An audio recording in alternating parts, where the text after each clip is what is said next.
Welcome to Toy Storage Nation Q&As. Today we are fortunate to be speaking with Cody Payne, partner at Flex Parks USA.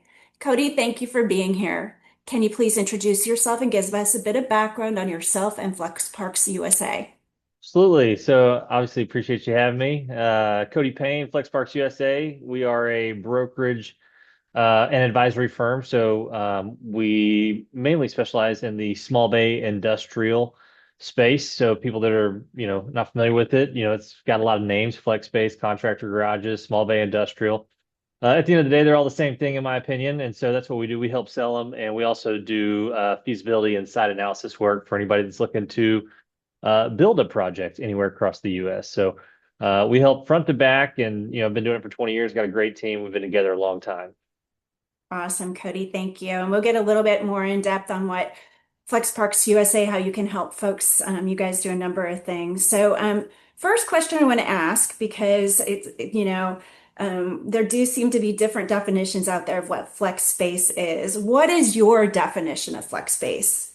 So a lot of these are going to be small industrial units that are, typically under 5,000 square feet. Now it's not uncommon for some of the tenants to be larger than that. But as far as suite sizes go, kind of like, in storage and others, they look at like 10 by 10s and, whatnot. A lot of these units are going to be under 5,000 square feet, and they're light industrial projects for the most part as well. So they can tailor to, a contractor base or anybody, that's in the tradesman area. And then obviously see people doing, condos, luxury condos, car condos, and things of that nature. But as far as the unit size go, I think it's going to be under 5,000 square feet for the most part.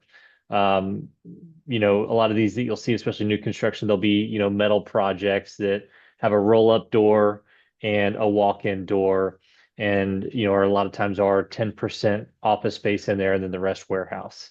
And so that's what I consider the small bay. Like I said, it's got a lot of names: small bay, flex space, contractor garages, luxury garages. They're all the same thing at the end of the day, in my opinion.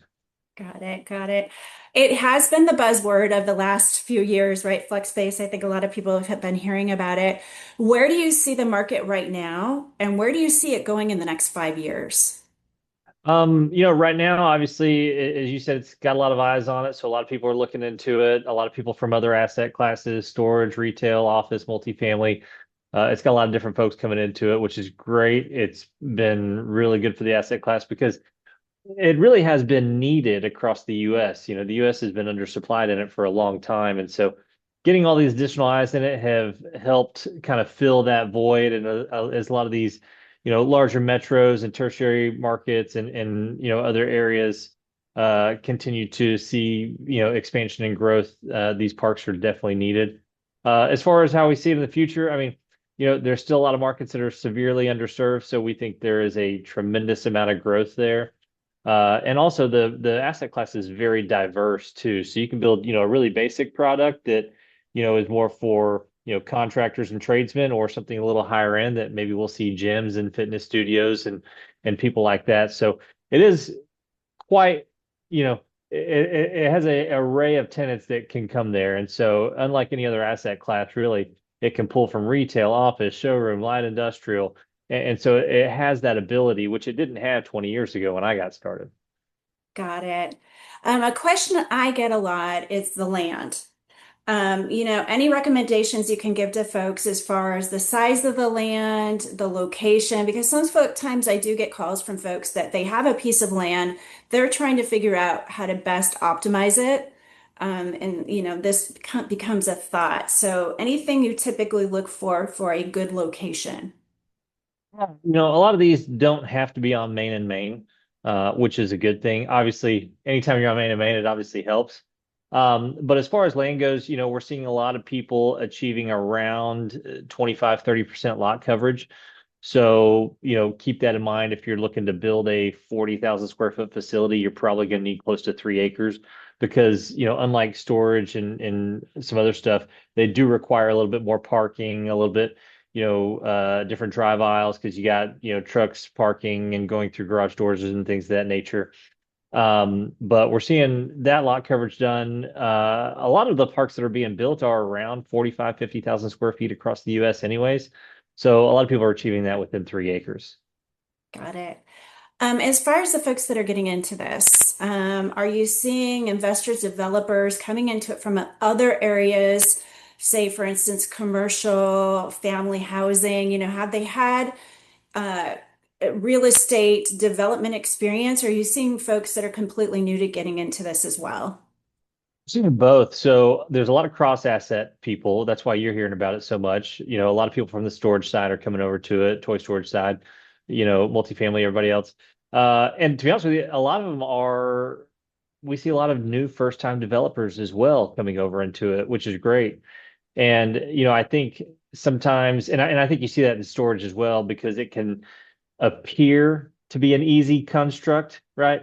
It can appear to be quite simple, but I mean, as you know, anytime you're doing development or construction or anything in the commercial real estate world, nothing is super easy. And so I think that's also the other appeal to it is because from the outside it looks easy, but when people dig into it, they usually start to see it's a little bit more than just a metal box. Got it. And are you seeing flex space being included in overall developments that have other types of unit mixes? For instance, have you seen anybody that's incorporating it with boat and RV storage or traditional storage or anything like that? Yes, we have. We've sold several facilities that have the, flex space on it and then self-storage on it. We do advise against that, especially if you're going to build, just mainly because they are two different operational, management styles. And then also when you go to sell, your highest paying flex buyers don't want storage. And as you know, your highest paying storage buyers traditionally don't want flex. And so anytime you're kind of mixing them up a little bit, you can sometimes see a little bit of devalue on the asset when you go to sell it. But it's also an operational difference as well. But we see it all the time. Have you heard, and I'm only saying because I've heard of this happening for boat and RV storage facilities. A few times I've heard of some projects that it helped ease along the entitlement that they did add a little bit of flex space and they had some businesses, and the city kind of looked kindly upon that. Have you seen anything like that or not? I have, because you're not just attracting, I don't want to call it dead storage, but now you're attracting actual businesses that have, people coming and going, a little bit more tax revenue for certain cities. The only thing I would say is, like I said before, if you're going to do it, great. Just find a way to keep them separately parceled, even if they are next to each other. Got it. Thank you. And because you guys, your company Flex Parks USA can help folks in a number of ways in this and kind of guide folks along, and you do a number of things, feasibility, location, even helping with the lease up. Can you tell us a little bit more about Flex Parks USA and how you help folks along? Yeah. So, our number one thing is our brokerage advisory. So, selling small bay industrial parks across the US. Um, Also, anybody that is looking to build an industrial park and, is not sure about the area, not sure about how much how much they can build, how much square feet the area can handle, and, all the metrics that go into unit mix, tenant base, and things of that nature. We do market feasibility studies to just kind of ensure that that area can handle what you're trying to do. And so we do those as well. And then obviously we invest in them. And then we do a lot of education work, like we'll be speaking at y'all's event, in Vegas. And so we do travel around and speak at events to help educate people on the small bay industrial side as well.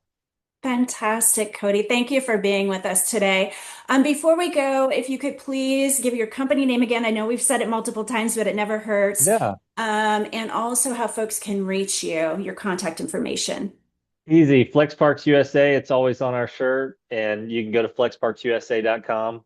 The whole team's there. We've got a lot of good resources on there as well. So love to connect with anybody looking to get into the space.